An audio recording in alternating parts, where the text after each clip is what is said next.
Magandang araw sa inyong lahat. Malugod ko kayong tinatanggap sa ating video na ito. Ako'y lubos na natutuwa na kayo ay narito sapagkat ang bawat oras na tayo'y nagtitipon-tipon upang pag-usapan ang mga bagay na espiritual ay isang pagkakataon na nagdadala ng pag-asa at liwanag sa ating mga puso. Kung ito ay inyong unang pagkakataon na makapanood sa atin, nais kong hikayatin kayo na mag-subscribe sa ating channel at i-click ang notification bell upang hindi ninyo makaligtaan ang mga susunod na mga mensahe at mga pag-aaral na ating ibabahagi. Sa ating pag-aaral ngayon, tatalakayin natin ang isang napakahalagang tema, makapangyarihang panalangin mula sa awit 37 laban sa inggit. Sa mundong ito, maraming tao ang nahaharap sa mga pagsubok at mga hamon, ngunit higit sa lahat, ang inggit ay isang damdaming madalas na nagiging sanhi ng hindi pagkakaunawaan at hidwaan sa ating mga relasyon. Ang inggit ay tila isang mabigat na pasanin na nagiging dahilan ng ating pagkabigo at kalungkutan. Ngunit sa kabila ng lahat ng ito, may magandang balita.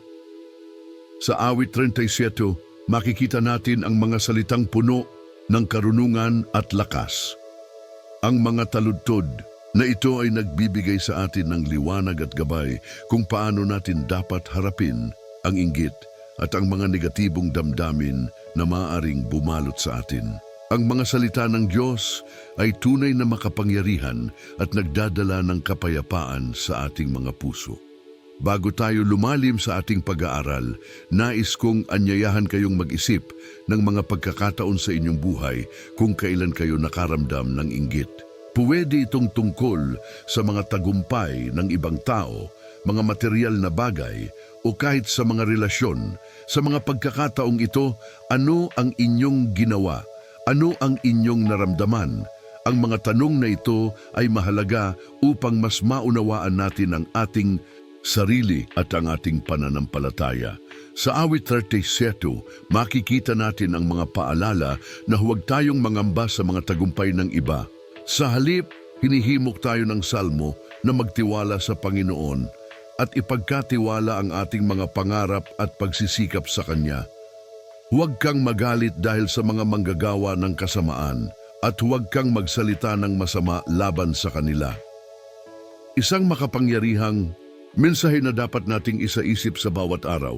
Ang mga salitang ito ay nagpapalakas sa atin na ang mga bagay na tila maganda sa panlabas ay hindi palaging nagsasaad ng tunay na kaligayahan. Mahalaga ring pagtuunan ng pansin ang mga pangako ng Diyos sa awit 37. Ibigay mo ang iyong landas sa Panginoon at pagkakatiwalaan mo siya at Kanyang gagawin. Napakaganda ng pangako na ito. Kapag tayo ay nagtitiwala sa Kanya, tayo ay makakaranas ng tunay na kapayapaan at kagalakan. Ang paghahanap ng mga bagay na makapagpapasaya sa atin ay hindi nakasalalay sa kung ano ang mayroon ng iba, kundi sa ating relasyon sa Diyos. Nais kong hikayatin kayong magkomento sa ibaba at ibahagi ang inyong mga saloobin patungkol sa inggit. Paano ito nakaapekto sa inyong buhay? Ano ang mga hakbang na inyong ginawa upang malampasan ang mga damdaming ito? Ang inyong mga kwento ay maaaring maging inspirasyon sa iba na nakakaranas din ng katulad na sitwasyon. Huwag kalimutan, ang ating komunidad ay nandito upang magtulungan at magdasal para sa isa't isa. Samahan ninyo ako habang tayo ay mananalangin. Huwag tayong matakot na ilapit sa Diyos ang ating mga damdamin, kahit na ito ay mga negatibong damdamin tulad ng inggit. Sa ating panalangin, hihilingin natin ang tulong ng Diyos upang maalis ang inggit sa ating puso at palitan ito ng pagmamahal at pagkakaisa. Sa ating pag-usap tungkol sa mga makapangyarihang panalangin mula sa awit 37, naway magsilbing gabay ito sa ating paglalakbay. Patuloy tayong magtiwala sa Diyos at alalahanin ang Kanyang mga pangako. Magsimula na tayo sa ating pag-aaral. at sama-sama tayong lumago sa ating pananampalataya. Sa ating pagninilay-nilay sa awit 37, lalo na sa mga talatang 1, 2, 4 at 7, mahalagang bigyang diin ang mga aral na maaaring magpabago sa ating pananaw at pag-uugali lalo na pagdating sa inggit. Ang inggit ay isang damdaming madalas na humahadlang sa ating pagkakaisa kay Kristo at sa ating mga kapwa. Sa mga talatang ito, pinapaalalahanan tayo na ang mga tagumpay ng masama ay hindi dapat maging batayan ng ating kaligayahan o kapayapaan. Sa halip, dapat tayong tumingin sa ating relasyon sa Diyos at sa Kanyang mga pangako. Ang awit 30:1-2 ay nagsasabi, "Huwag kang mainggit sa mga masama ni magnasa sa kanilang mga gawa, sapagkat silang lahat ay gaya ng damo ay mapaparam, at gaya ng mga luntiang halamang tila ay manghihina." Dito makikita natin ang malinaw na babala na ang mga tagumpay ng mga tao na walang takot sa Diyos ay pansamantala lamang. Sa mundo ng kasalukuyan, napakaraming pagkakataon na may mga tao tayong nakikita na tila matagumpay sa maling paraan. Maaring sila ay nakakaranas ng kayamanan, katanyagan o kapangyarihan, ngunit ang lahat ng ito ay hindi nagdadala ng tunay na kasiyahan at kapayapaan. Ang kanilang mga tagumpay ay parang damo na may mabilis na pag-usbong, ngunit hindi nagtatagal. Kaya't dapat tayong magpakatatag at magtiwala sa ating sariling landas na itinakda ng Diyos para sa atin. Ang ating mga panalangin at pagsisikap ay dapat nakatuon sa Kanya at hindi sa mga bagay na mundano. Sa awit 37:5, sinasabi, "Kaya't magalak ka sa Panginoon at ibibigay niya sa iyo ang mga hangarin ng iyong puso." Ang talatang ito ay isang napakagandang paalala na ang kasiyahan at katuwang na kasaganaan ay nagmumula sa ating ugnayan sa Panginoon. Kapag tayo ay tunay na nagagalak sa Kanya, ang ating mga hangarin ay nagiging aligned sa Kanyang kalooban.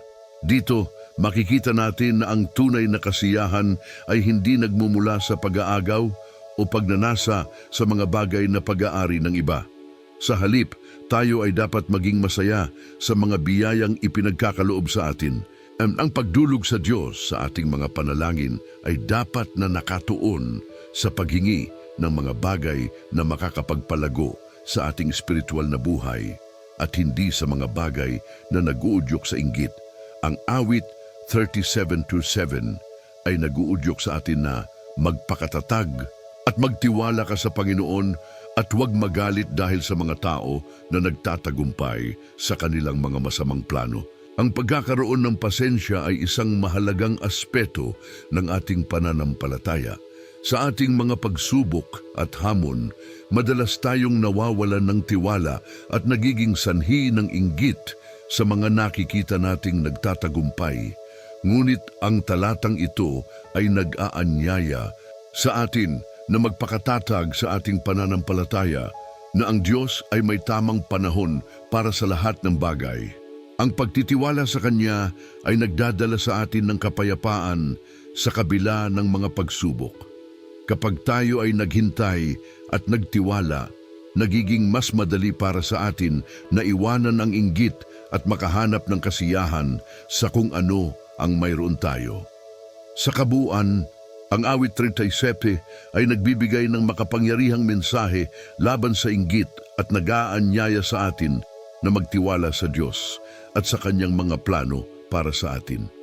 Sa pagtutok sa ating relasyon sa Kanya, natututo tayong iwanan ang mga negatibong damdamin at palitan ito ng tunay na kagalakan at kapayapaan. Ang pagdarasal, ang pagninilay at ang pagsisikap na maging mas mabuting tao ay mga hakbang na makatutulong sa atin upang hindi matukso ng inggit, kundi sa halip ay lumago sa ating pananampalataya at pag-ibig sa Diyos at sa ating kapwa. Sa ganitong yung paraan, nagiging makapangyarihan ang ating panalangin at nagiging liwanag tayo sa mundo na puno ng inggit at kasamaan. Sa ating pagninilay sa awit 37, lalo na sa mga talata 1, 2 at 4, ating makikita ang mga mensahe na naguudyok sa atin na lumayo sa inggit at sa mga pagkukumpara sa ating kapwa. Sa mundo natin ngayon, punong-puno ng mga tagumpay at kasiyahan ng iba, madaling mahulog sa bitag ng inggit. Madalas tayong napapaamo ng mga panlabas na tagumpay ng ibang tao na nagiging dahilan upang mawalan tayo ng pag-asa at tiwala sa ating sariling landas. Ang awit 37:1-2 ay isang paalala na ang mga tagumpay ng mga masama ay panandalian lamang. Ang kanilang kasiyahan ay nagmumula sa mga maling paraan at sa mga bagay na hindi nakalulugod sa Diyos. Dito, tinatawag tayong huwag mainggit sa mga taong tila nagtatagumpay sa kabila ng kanilang mga maling gawi.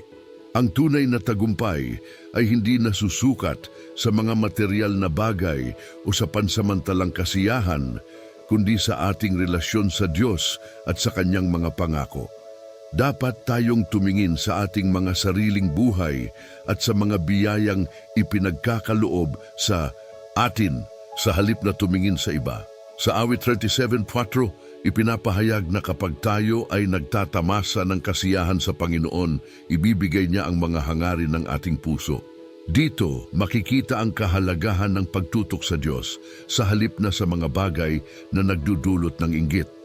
Ang pagkakaroon ng tunay na kasiyahan sa Panginoon ay nagdudulot ng kapayapaan sa ating puso. Kapag ang ating mga hangarin ay nakaangkla sa Kanya, ang inggit at pagdaramdam ay unti-unting nawawala. Sa halip, ang ating mga panalangin ay nagiging daan upang mas mapalalim ang ating relasyon sa Kanya. At dito natin matutunghayan ang mga biyayang hindi nakikita ng iba. Sa panahon ng mga pagsubok, tulad ng itinuturo sa awit 37:7, mahalaga ang pagpapasensya at pagtitiwala sa Diyos. Ang pag-aantay sa Kanyang tamang panahon ay maaaring maging mahirap, lalo na kung ang ating mga mata ay nakatuon sa mga tagumpay ng ibang tao. Subalit sa ating pagninilay, ating mauunawaan na ang ating mga pagsubok ay may layunin at nagdadala sa atin ng mas malalim na pananampalataya. Sa pag-aantay, natututo tayong magtiwala sa Kanya at sa halip na manghina, tayo ay lumalakas. Ang inggit ay nagiging dahilan upang tayo ay mawalan ng pananampalataya. Ngunit ang pagtitiwala sa Diyos ay nagbibigay daan sa ating makahanap ng kapayapaan. Sa kabuuan, ang awit 37 ay nagtuturo sa atin na ang tunay na kasiyahan ay hindi nakasalalay sa mga tagumpay ng iba o sa mga material na bagay. Sa halip, ang ating pagninilay sa mga salita ng Diyos at ang ating relasyon sa Kanya ang tunay na nagbibigay ng kapayapaan at kasiyahan. Sa bawat araw, dapat tayong manalangin at humiling sa Panginoon na tulungan tayong mapanatili ang ating puso at isipan sa Kanya. Tayo ay hinihimok na ilagay ang ating mga hangarin sa Kanya at hindi sa mga bagay na maaaring magdala sa atin sa inggit. Sa ating pakikitungo sa ating kapwa, naway maging inspirasyon ang mga talatang ito upang tayo ay maging mapagbigay at mapagmahal, sa halip na mapaghimagsik at mainggitin. Ang tunay na pagmamalasakit sa ating kapwa ay nagdudulot ng pagkakaisa at pagmamahalan na siyang tunay na layunin ng ating pananampalataya. Sa bawat hakbang na ating tinatahak, naway ang mga mensahe ng awit 37 ay magsilbing gabay upang tayo ay patuloy na lumago sa ating relasyon sa Diyos at sa ating kapwa, na nagiging matibay na pundasyon sa ating buhay na puno ng kapayapaan at kasiyahan. Sa mga talatang ito mula sa awit 37, makikita natin ang mga mahahalagang prinsipyo na nagbibigay liwanag sa ating spiritual na paglalakbay, lalo na pagdating sa isyu ng inggit. Sa ating araw-araw na buhay, hindi maiiwasan na may mga pagkakataong tayo ay naiinggit sa mga tagumpay ng iba. Ang inggit ay isang emosyon na maaaring magdulot ng pagkasira hindi lamang sa ating mga relasyon, kundi pati na rin sa ating kaluluwa. Kaya naman, mahalagang maunawaan natin ang mensahe ng awit 37 upang makahanap tayo ng kapayapaan at kasiyahan sa ating relasyon sa Diyos. Ang awit 37 sa 1-2 ay nagtuturo sa atin na huwag tayong mainggit sa mga masama. Sa halip, dapat tayong magtiwala sa Diyos at sa Kanyang mga pangako. Sa mundong ito, kadalasang makikita natin ang mga tao na tila nagtatagumpay sa kanilang mga masamang gawa. Sa ating pagtingin, ang kanilang buhay ay puno ng kasiyahan at kayamanan. Ngunit ang katotohanan ay ang kanilang tagumpay ay panandalian lamang. Hinihimok tayo ng mga talatang ito na hindi tumingin sa panlabas na anyo ng tagumpay kundi sa ating sariling relasyon sa Diyos. Ang tunay na tagumpay ay hindi nakasalalay sa kung ano ang mayroon tayo, kundi sa kung sino tayo sa harap ng Diyos. Ang awit 37:4 naman ay nagbibigay ng isang napakagandang paalala na ang kasiyahan sa Panginoon ay nagdadala ng mga kahilingan ng ating puso. Kapag tayo ay nagtatamasa ng tunay na kasiyahan sa ating relasyon sa Diyos, ang ating mga hangarin ay nagiging kaayon ng Kanyang kalooban. Sa halip na tumutok sa inggit na nagdadala ng galit at sama ng loob, dapat nating ituon ang ating mga nais at panalangin sa Diyos. Ang ating mga hangarin ay maaaring mabago sa pamamagitan ng ating pagkilala at pag-ibig sa Kanya. Kapag tayo ay nasa tamang ugnayan sa Diyos, ang ating puso ay napupuno ng kapayapaan at kasiyahan, kaya't hindi na tayo makadarama ng inggit sa iba. Sa awit 37:7, isinasalaysay ang kahalagahan ng pagpapasensya at pagtitiwala sa Diyos. Maraming pagkakataon sa ating buhay na tayo ay dumarating sa mga pagsubok at hamon. Sa mga panahong ito, madalas na ang inggit ay sumisiksik sa ating puso. Marahil nakikita natin ang ibang tao na tila walang pinagdaraanan at nagtatagumpay sa lahat ng kanilang mga plano. Dito, mahalagang maunawaan ang mensahe ng pagtitiwala sa Diyos. Ang Kanyang panahon ay hindi katulad ng ating panahon. Ang Kanyang mga plano para sa atin ay mas mataas at mas maganda kaysa sa atin. Ang pag-aantay sa tamang panahon ng Diyos ay nagdadala sa atin ng kapayapaan at ito ay nagiging sandata laban sa inggit. Ang mga talatang ito ay nagtuturo sa atin na ang tunay na kapayapaan at kasiyahan ay nagmumula sa ating relasyon sa Diyos. Sa halip na tumingin sa mga material na bagay o sa tagumpay ng iba, dapat tayong lumingon sa ating sariling puso at sa ating relasyon sa Kanya. Ang pagkakaroon ng tamang pananaw sa ating buhay at sa ating mga hangarin ay nag-aalis ng inggit at nagdadala ng tunay na kagalakan. Ngayon, sa pagninilay natin sa mga prinsipyong ito, naway mapagtanto natin na ang Diyos ay laging naririyan upang tayo ay tulungan at gabayan. Sa mga panahon ng inggit at pagsubok, dumulog tayo sa Kanya at humingi ng tulong. Sa susunod na bahagi, magkakaroon tayo ng makapangyarihang panalangin mula sa awit 37 upang mas lalo nating mapalalim ang ating pag-unawa at pakikipag-ugnayan sa Diyos. O Diyos na makapangyarihan, sa iyong harapan kami ay lumalapit, puno ng pasasalamat at pag-asa. Sa mga sandaling ito, kami ay nagtitipon upang ipahayag ang aming mga saloobin at damdamin, lalo na ang mga pagsubok na dulot ng inggit at inggitan sa aming paligid. Sa awit 37, iyong ipinakita sa amin ang mga aral na dapat naming isapuso at kami ay humihingi ng iyong gabay upang maunawaan ang mga ito ng mas mabuti. Panginoon, sa mundong puno ng kompetisyon at paghahambugan, madalas naming natutukso na ihambing ang aming mga sarili sa iba. Sa mga oras na kami ay nakakaranas ng pagdududa at insecurities, tulungan mo kaming magpakatatag sa aming pananampalataya. Hayaan mong ang aming mga isip ay mapuno ng iyong mga pangako at hindi ng mga negatibong saloobin. Ipinapangako mo sa amin na ang mga matuwid ay magkakaroon ng kapayapaan, kaya't kami ay humihiling na bigyan mo kami ng kapayapaan sa aming mga puso kahit na sa gitna ng inggit. Kami ay nagpapakumbaba sa iyong harapan, O Diyos, at kinikilala ang aming mga kahinaan.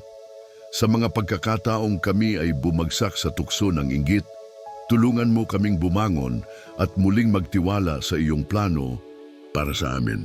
Ipinagdarasal namin na sa halip na magtaglay ng masamang pagnanasa sa tagumpay ng iba, matutunan naming ipagpasalamat ang kanilang mga biyaya. Punan mo kami ng pagmamahal at pagkilala sa bawat tagumpay na kanilang natamo, at hayaan mong maging inspirasyon ito sa amin upang higit pang magpunyagi. O Ama, sa mga oras na kami ay nalulumbay dahil sa mga nakikita naming yaman at tagumpay ng iba, tulungan mo kaming tingnan ang aming sariling mga biyaya. Ipinagdarasal namin na buksan mo ang aming mga mata upang makita ang mga magagandang bagay na mayroon kami. Sa halip na magalit sa mga hindi namin tagumpay, tulungan mo kaming matutunan ang mga aral mula sa mga ito.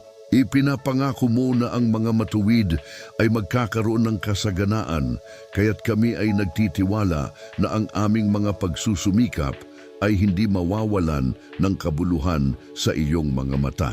Panginoon, sa mga pagkakataong kami ay nadidismaya at naiinip, bigyan mo kami ng tibay ng loob upang patuloy na maghintay sa iyong tamang panahon. Ipinapangako mo sa amin na ang mga nagtitiwala sa iyo ay hindi mapapahiya, kaya't kami ay lumalapit sa iyo ng may pananampalataya.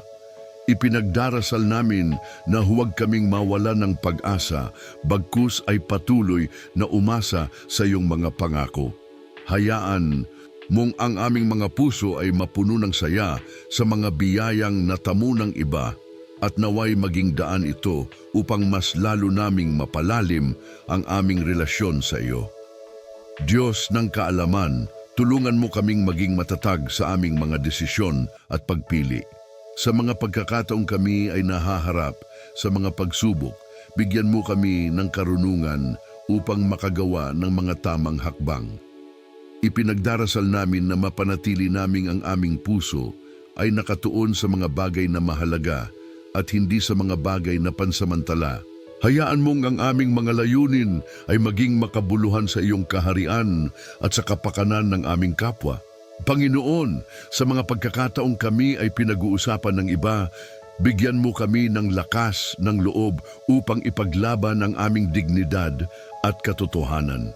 Ipinagdarasal namin na ang mga salitang lumalabas sa aming bibig ay maging puno ng pag-ibig at pagkakaunawaan. Hayaan mong maging halimbawa kami sa iba, na sa kabila ng mga pagsubok, kami ay patuloy na nagpapakita ng kabutihan at malasakit. Naway maging inspirasyon kami sa mga tao sa aming paligid upang makita ang liwanag sa gitna ng kadiliman. Sa iyong mga kamay, O Diyos, ipinagkakatiwala namin ang aming mga alalahanin at mga pangarap. Sa bawat hakbang na aming tatahakin, naway maging kasama mo kami. Laging naway mapanatili naming ang aming mga puso sa katotohanan at pag-asa, at ang aming mga isip ay nakatuon sa mga bagay na nagdadala ng kapayapaan at saya. Sa ngalan ng iyong anak na si Jesus, kami ay lumalapit sa iyo ng may buong tiwala at pagtitiwala. O Diyos, sa mga pagkakataong kami ay nahaharap sa mga pagsubok at hamon ng buhay, kami ay lumalapit sa iyo na may pusong puno ng pag-asa. Sa lahat ng ito aming pinagsisikapan na maunawaan ang iyong mga plano at layunin para sa amin.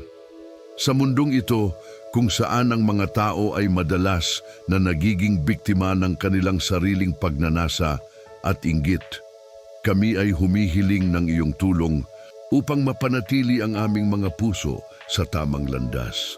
Panginoon, sa mga oras na kami ay pinapadapa ng mga pangarap ng iba, Tulungan mo kaming muling bumangon at lumikha ng aming sariling mga pangarap na naaayon sa iyong kalooban. Ipinagdarasal namin na ang mga pangarap na ito ay hindi lamang para sa aming sariling kapakanan, kundi upang magbigay ng inspirasyon at pag-asa sa iba. Naway maging daan kami upang ang mga tao sa paligid namin ay makakita ng liwanag at pag-asa sa kabila ng mga hamon na kanilang kinakaharap. O Diyos, sa mga pagkakataong kami ay napapagod at nawawala ng pag-asa, bigyan mo kami ng lakas upang ipagpatuloy ang laban. Sa mga pagkakataong kami ay naguguluhan at nalilito sa aming mga desisyon, tulungan mo kaming magtiwala sa iyong mga pangako. Ipinagdarasal namin na sa bawat hakbang na aming tatahakin, kami ay maging matatag at puno ng tapang. Hayaan mong maging gabay ang iyong mga salita at mga aral upang sa kabila ng mga pagsubok kami ay hindi matitinag. O Ama, sa mga pagkakataong kami ay tinutukso ng mga negatibong pag-iisip at emosyon, tulungan mo kaming maging mapanuri sa aming mga puso. Ipinagdarasal namin na matutunan naming ipagsanggalang ang aming sarili mula sa mga usaping bumabalot sa inggit at pagkakasala. Sa halip na magtanim ng sama ng loob, ipagkaloob mo sa amin ang kakayahang magpatawad, hindi lamang sa aming sarili, kundi pati na rin sa iba. Naway ang aming mga puso ay mapuno ng pagmamahal at pagkakaunawaan upang sa bawat hakbang na aming tatahakin, kami ay maging mga tagapaghatid ng kapayapaan. Panginoon, sa mga pagkakataong kami ay nahaharap sa mga pagsubok na tila hindi na natatapos, tulungan mo kaming mas maging matatag at mas mapagpasalamat. Ipinagdarasal namin na sa bawat pagsubok, makita namin ang iyong mga kamay na nagtatrabaho sa aming mga buhay. Naway maging pagkakataon ito upang kami ay lumago at matutunan ang mga aral na iyong nais iparating sa amin. Hayaan mong maging inspirasyon ang aming mga karanasan upang makapagbigay ng lakas at pag-asa sa iba. O Diyos, sa lahat ng aming mga pagsubok at tagumpay, kami ay nagpapakumbaba sa iyong harapan.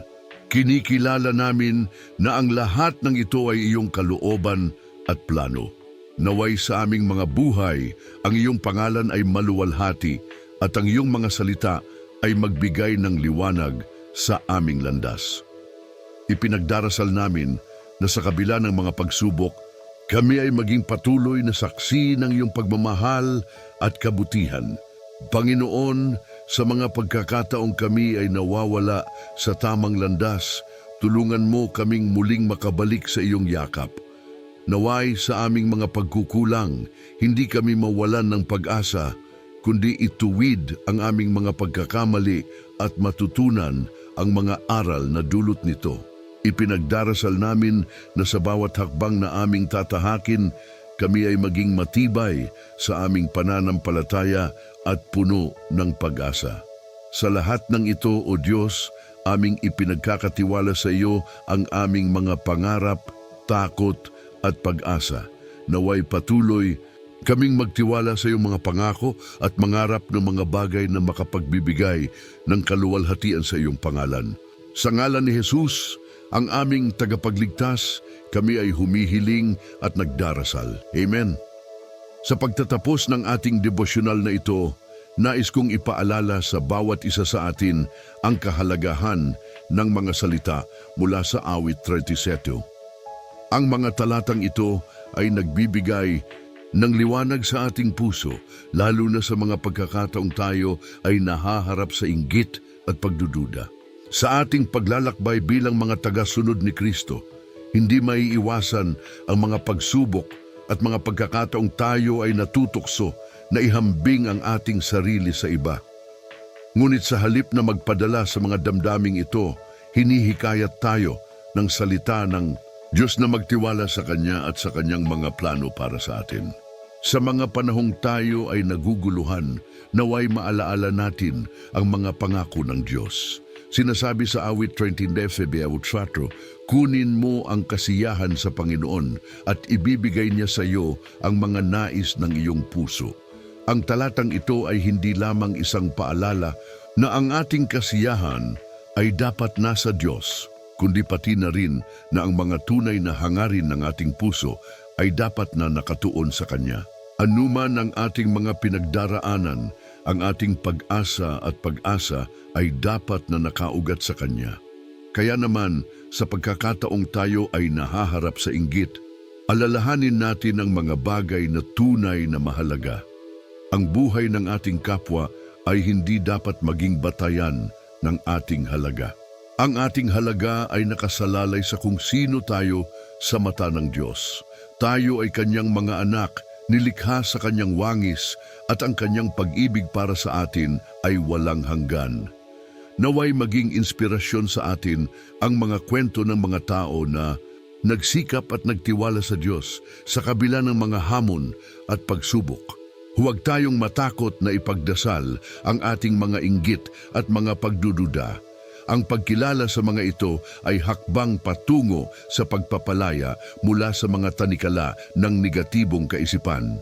Sa halip na mag-focus sa kung ano ang mayroon ng iba, magpasalamat tayo sa mga biyayang natamo natin mula sa Diyos. Maglaan tayo ng oras upang magnilay-nilay sa mga bagay na ipinagkaloob sa atin. Ang pasasalamat ay isang makapangyarihang sandata na makatutulong sa atin na labanan ng inggit. Nais kong hikayatin ang bawat isa sa atin na gumawa ng mga hakbang upang mapanatili ang ating pananampalataya sa Diyos. Mag-aral tayo ng Kanyang salita, makinig sa Kanya sa ating panalangin at maging bukas sa Kanyang mga plano. Huwag tayong mag-atubiling lumapit sa Kanya sa ating mga pangangailangan at mga alalahanin. Ang Diyos ay laging handang makinig at umagapay sa atin. Minsan, ang ating mga puso ay nagiging mabigat sa inggit. Ngunit sa pamamagitan ng pagmumuni-muni sa Kanyang mga salita, tayo ay nagiging mas malakas. Sa bawat pagkakataon na tayo ay natutukso, alalahanin natin ang mga aral na ating natutunan. Ang tunay na tagumpay ay hindi nasusukat sa material na bagay, kundi sa ating relasyon sa Diyos. Naway sa ating pag-uwi, dalhin natin ang mga aral na ito sa ating mga puso. Patuloy tayong maging liwanag sa mundo, maging inspirasyon sa iba, at ipakita ang pag-ibig ng Diyos sa lahat ng ating ginagawa. Huwag tayong matakot na ipakita ang ating pananampalataya, at naway ang ating buhay ay maging patotoo ng Kanyang kabutihan at katapatan. Sa huli, lagi nating tandaan na ang ating Diyos ay makapangyarihan at Siya ay may plano para sa atin. Magtiwala tayo sa Kanya at ipagpatuloy ang ating paglalakbay na may pananampalataya at pag-asa. Sa ngalan ni Jesus, Amen.